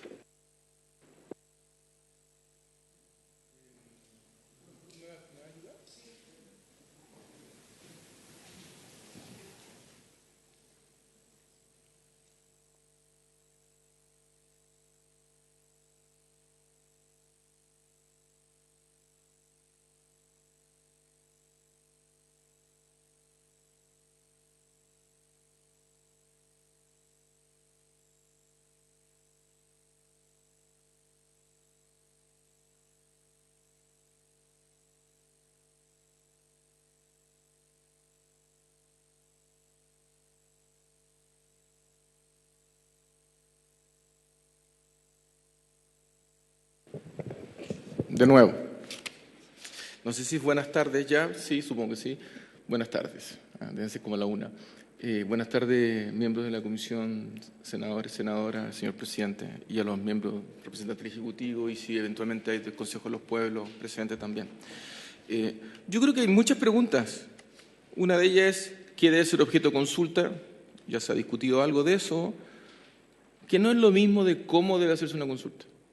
Y el problema está en que cuando no está del todo bien precisado y regulado cómo debe hacerse una consulta, se tiende a abstenerse de hacerlas. También si debiese el mismo procedimiento aplicar para una norma legislativa que tiene un carácter nacional, etcétera, que para un proyecto específico con un impacto ambiental y eventualmente sobre los pueblos indígenas. Por el detalle de las preguntas que corresponden. Y esto también está relacionado con la aún no existencia madura, al menos, de un Consejo de los Pueblos, porque uno podría tener ahí un interlocutor respecto del cual poder discutir elementos generales que hoy día no se cuentan con ellos. Lo otro es señalar de que los distintos expositores y expositoras han señalado, y hay que tener presente que se han dicho cosas en las que tenemos muchos puntos en común y otras en que hay opiniones distintas. Y será la propia comisión la que verá cómo recoger aquello. Solo como ejemplo, el representante del Ministerio de Desarrollo Social, ante la consulta específica, señaló que hay un factor que era muy importante que tenía que ver con el origen de la iniciativa de ley. Y si el origen de la iniciativa de ley era una moción parlamentaria, más allá de las indicaciones que se le hayan haciendo, no correspondía hacer la consulta, si lo entendí. Y esta opinión es distinta, por ejemplo, a la que expresó la representante del Instituto Nacional de Derechos Humanos, que señaló expresamente que la indicación convocación de sustitutiva que presentó el Ejecutivo en enero de este año, en su artículo 4 transitorio, debía ser objeto de una consulta previa. O el representante de la Biblioteca del Congreso, que, según lo que entendí, en su presentación no solamente alude a lo que dispone el artículo 6º del convenio de la OIT, sino que a otras disposiciones como el 4, la 4.2, etcétera. Entonces ahí también cabe preguntarse porque este convenio no es un convenio sobre las consultas de los pueblos indígenas, tiene un componente de consulta dentro de un convenio que tiene que ver con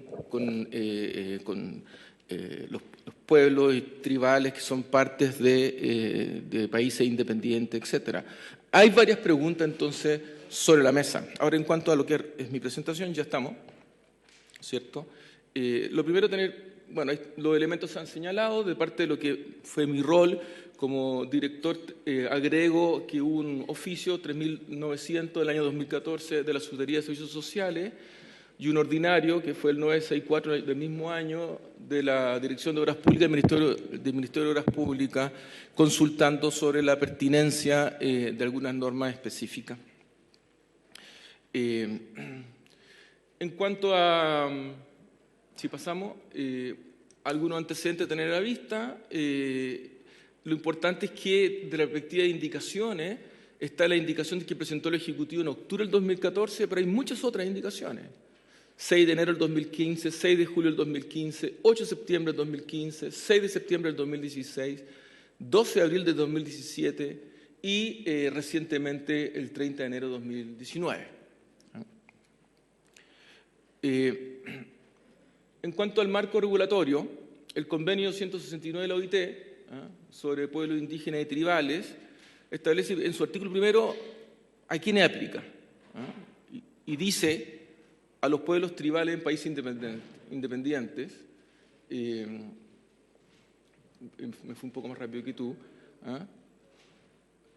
Claro, fue adoptado en esa época, pasaron, ustedes verán, mucho tiempo entre que se adoptó y fue ratificado por el Congreso. Esta pregunta cabe hacerla también. No es menor preguntarse cuán vinculante es para la Administración del Estado y para el Congreso lo que nos señala el relator. No me refiero a moralmente vinculante, me refiero en conformidad a nuestro marco legislativo.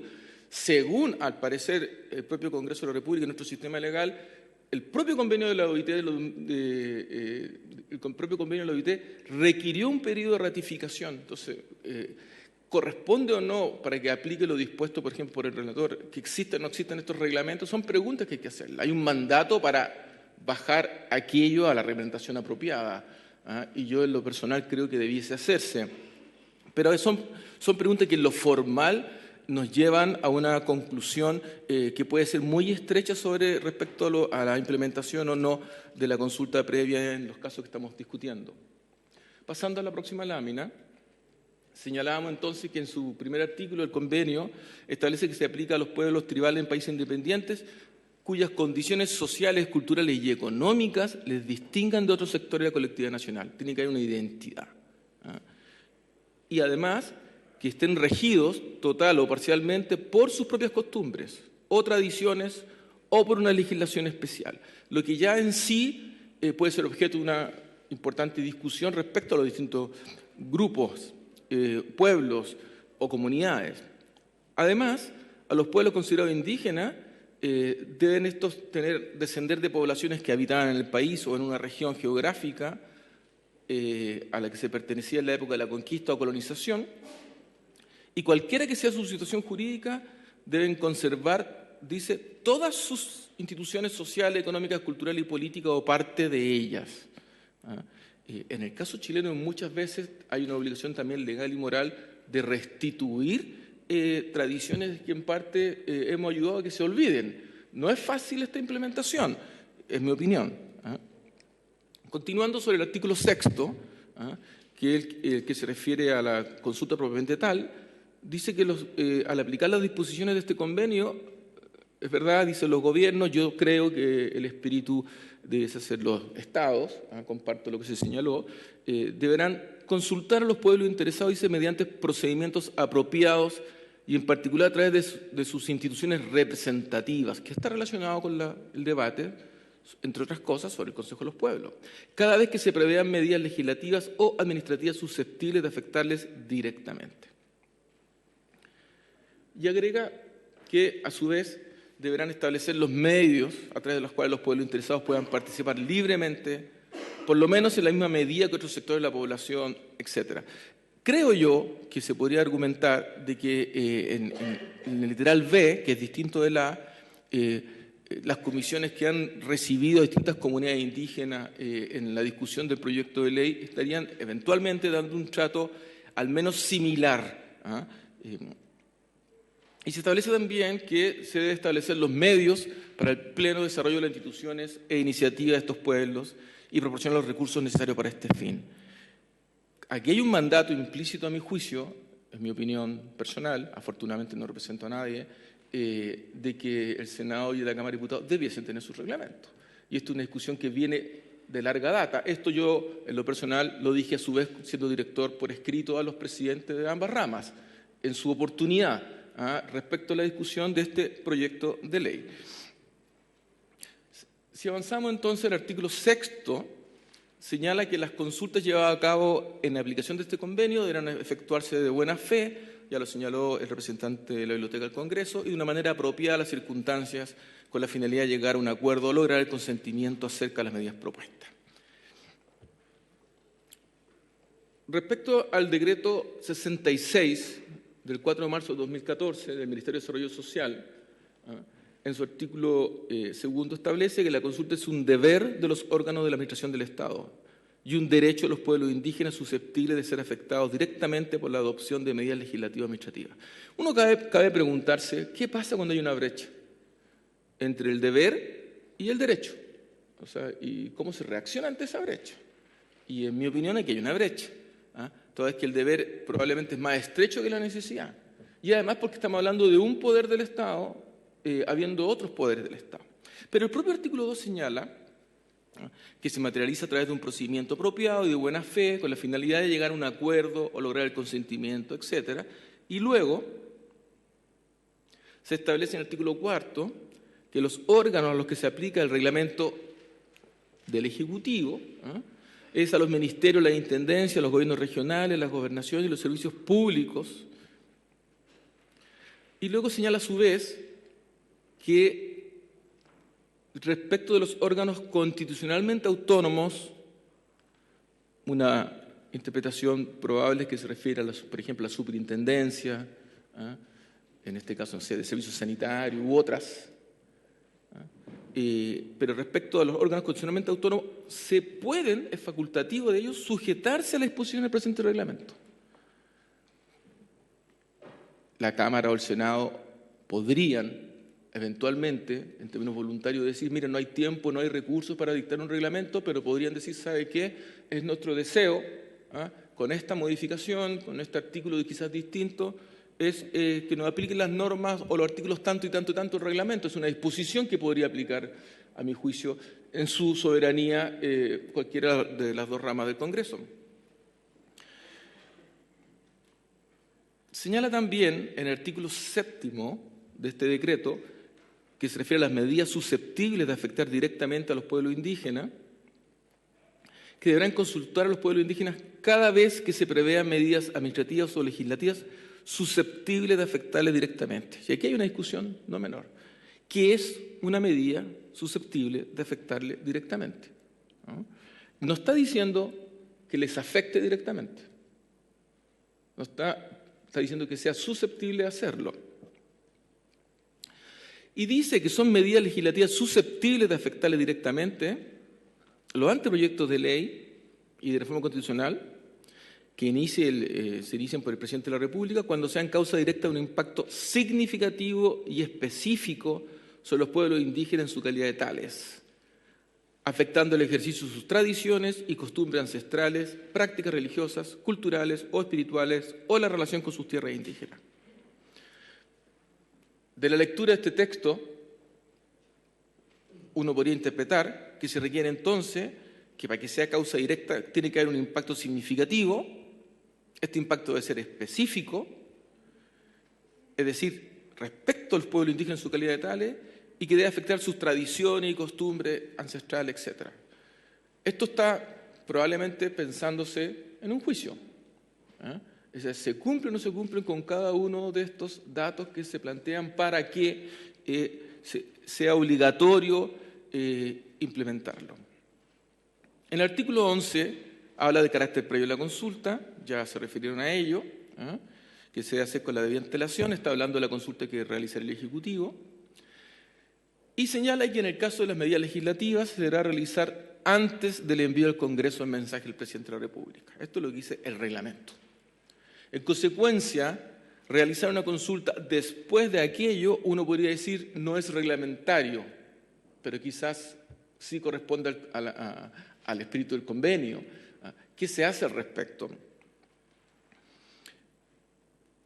La otra discusión que hay y que no es menor es que si esto aplica solo respecto de dónde se da origen a la iniciativa o no. Nuestra opinión fue que en el caso de la indicación sustitutiva se entendía como si fuese un nuevo proyecto de ley en el año 2014. Y en consecuencia nuestra opinión fue que sí aplicaba.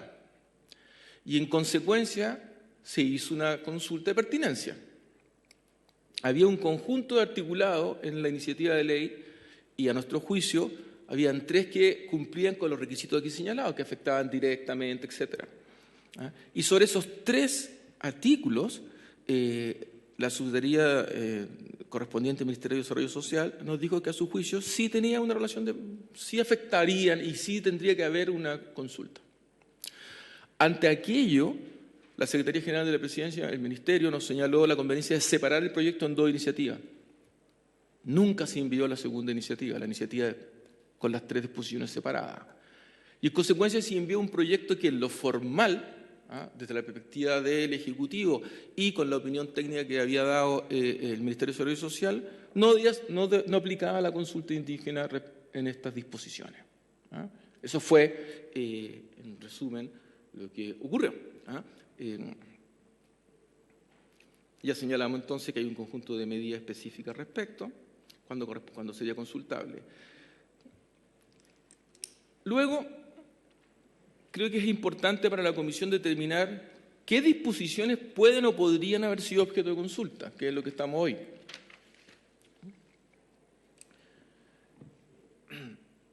Entre aquellas disposiciones que, desde mi perspectiva, puedan afectar directamente a los pueblos originarios,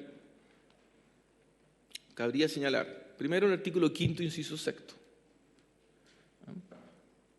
En el caso de los territorios indígenas, el Estado velará por la integridad entre tierra y agua y protegerá las aguas existentes para el beneficio de las comunidades indígenas, de acuerdo a las leyes y a los tratados internacionales ratificados por Chile y que se encuentren vigentes. Es importante señalar lo siguiente. Este inciso no fue objeto de la indicación sustitutiva que presentó en 2014 el Ejecutivo. Tampoco fue objeto de una moción parlamentaria, sino que fue objeto de una indicación. Entonces, nuevamente es distinto. Si la consulta debe ser ex ante, en el caso de una moción parlamentaria, más allá de que no haya reglamento, es distinto cuando hay una moción parlamentaria y, por tanto, hay tiempo para realizarla, desarrollarla, consultar, etcétera, al caso a que, sobre todo en la Cámara de Diputados, las indicaciones se hacen sobre la marcha de la votación en particular. O sea, esa es la realidad legislativa. Es decir, se discuten en 7, 8, 10 minutos y se hacen sobre la marcha de la votación en particular. En algunas comisiones, particularmente en el Senado, no se permite esta modalidad, pero en la Cámara de Diputados es lo que permite el reglamento, salvo que haya un acuerdo de la propia comisión en contrario. El segundo artículo, que a nuestro juicio está relacionado, es el artículo 129 bis 9, que establece que estarán exentos del pago de patente, a que alude los artículos 129 bis 4, 5 y 6, los derechos de aprovechamiento de los que sean titulares indígenas o comunidades indígenas, entendiendo por tales los regulados en el artículo 5 de este código, el que acabo de leer, y los considerados los artículos 2 y 9 de la ley 19.253. Si viene de una medida que les favorece, y también la redacción tiene un origen parlamentario, aunque les favorezca, teóricamente, de haberse hecho esta consulta por el Ejecutivo ex ante, debería ser objeto de consulta. El tercer artículo es el primero transitorio, inciso tercero, que dispone que los procedimientos de regularización de usos consuetinarios, artículos 2 y 5 transitorios del Código Aguas, dice, solo podrá iniciarse dentro del plazo de 5 años, y vencido este plazo no será admitida la solicitud de regularización, dice, a excepción de los indígenas y comunidades indígenas, entendiendo por tales aquellos considerados los artículos 2 y 9 de la ley 19.253. ¿Qué es lo que está diciendo? Está diciendo que esta restricción del derecho que se está aplicando a la ciudadanía en general no se le aplica y por tanto pueden mantener la prerrogativa anterior las comunidades indígenas, es decir, ellos pueden regularizar sin ningún límite de tiempo. Y el artículo segundo transitorio, que se refiere a la obligación de inscribir los derechos de aprovechamiento en el registro de propiedad de aguas. Estoy hablando, naturalmente, discúlpenme, no lo dije, estoy hablando del texto madre al cual se le están haciendo indicaciones por parte de los senadores y por parte del Ejecutivo, que fue el texto aprobado finalmente por la Comisión Especial de Recursos Hídricos del Senado. El artículo segundo transitorio, entonces, se refiere a la obligación de inscribir los derechos de aprovechamiento en el registro de propiedad de agua. Se notifica, hay un plazo, y si transcurre el plazo y no se hace, se notifica, hay traslados, se inicia un procedimiento, etcétera, pero pueden entonces, como dije, como ustedes saben, caducar estos derechos de aprovechamiento, dice, pero en el inciso tercero se establece, estarán exentos de cualquier causal de caducidad los derechos de aprovechamiento otorgados a los indígenas o comunidades indígenas. Nuevamente es una norma que busca beneficiarlo y podríamos discutirlo, porque lo que se está implementando es una restricción a los demás. El artículo quinto transitorio, que se refiere a que previa resolución de la DGA se suspenderá el ejercicio de los derechos de aprovechamiento otorgados con posterioridad a la declaración de una cuenca agotada, es decir, si se declaró agotada una cuenca no debiesen haberse otorgado derechos de aprovechamiento. Se detectaron por parte de los parlamentarios anomalías en que sí se habían otorgado derechos de aprovechamiento a pesar de estar declarada agotada la cuenca, entonces decían que aquellos derechos que se habían entregado con posterioridad se les podía suspender su ejercicio, excepto a aquellos que sean pertenecientes a indígenas, comunidad indígena, etc.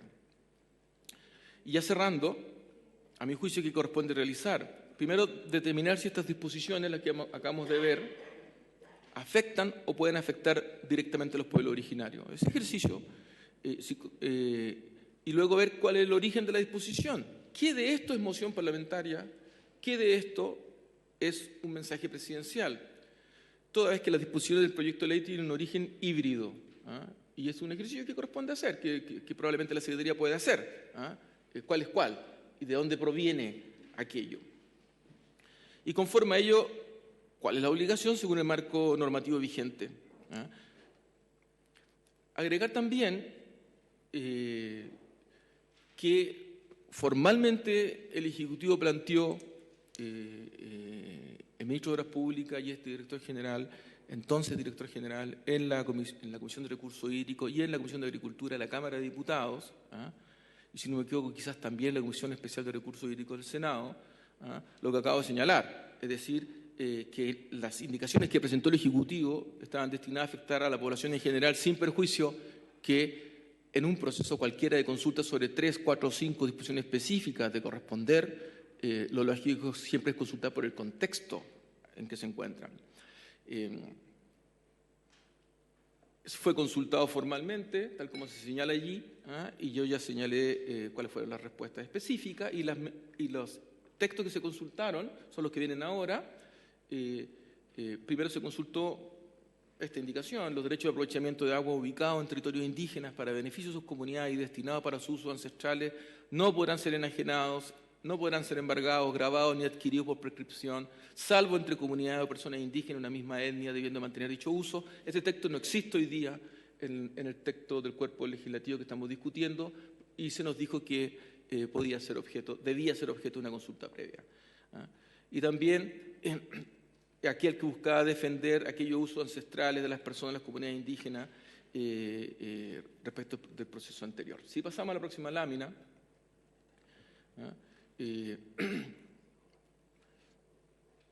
lo mismo respecto de una norma muy parecida que estarán exentos del pago patente, que nosotros retiramos, pero los parlamentarios recogieron el mismo texto con muy pocas diferencias y lo aprobaron en la discusión legislativa. Finalmente, lo que viene, desde mi perspectiva, ninguna de las indicaciones que se propusieron por parte del Ejecutivo representaba una medida legislativa que afectaba directamente a los pueblos indígenas en el contexto del reglamento vigente. Yo quiero aclarar eso, en el contexto del reglamento vigente. Si uno lee, si tuviese a la vista solamente lo que dice el convenio asignado en la OIT, uno podría decir que sí. A mi juicio el reglamento es más restrictivo, pero la obligación de cualquier funcionario público en esta materia es atenerse a lo que determina el reglamento vigente.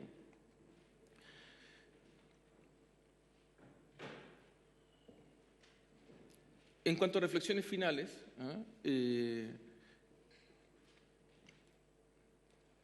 a mi juicio, aquí hay que diferenciar dos cosas.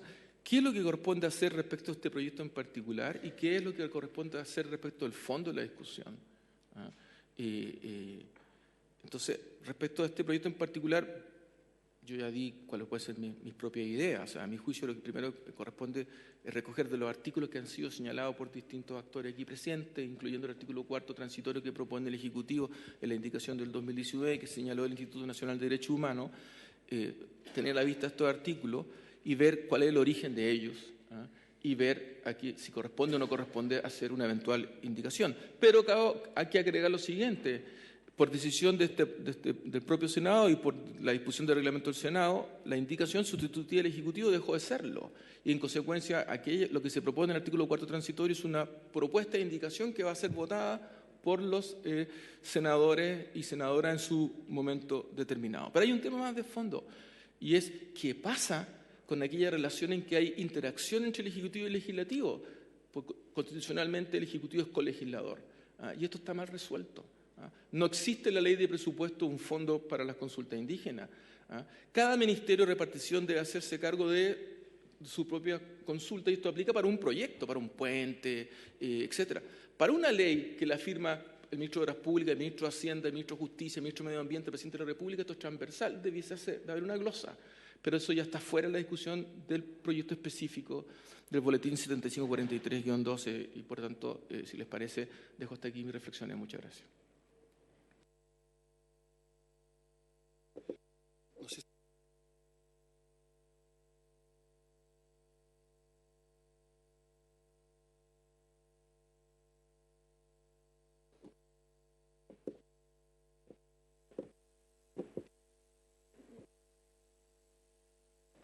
Sí. Deberíamos resolver en la próxima sesión la propuesta de la Comisión de Agricultura a la sala. Ahora, un par de reflexiones generales. Primero, no existe reglamento ni del Senado ni de la Cámara. La Cámara está más avanzado que el Senado. Porque independientemente del origen del proyecto de ley, sea moción o mensaje, es evidente que si una ley, estoy hablando en términos hipotéticos, después vamos a ver la realidad concreta de este proyecto de ley, si una ley afecta o es susceptible de afectar, como señalaba, a los pueblos indígenas, debiera ser consultada. Quizás no el articulado en particular, pero al menos la idea matriz, la idea fuerza. Porque la idea es que sea escuchada la voz de los pueblos indígenas respecto a una materia que los va a afectar.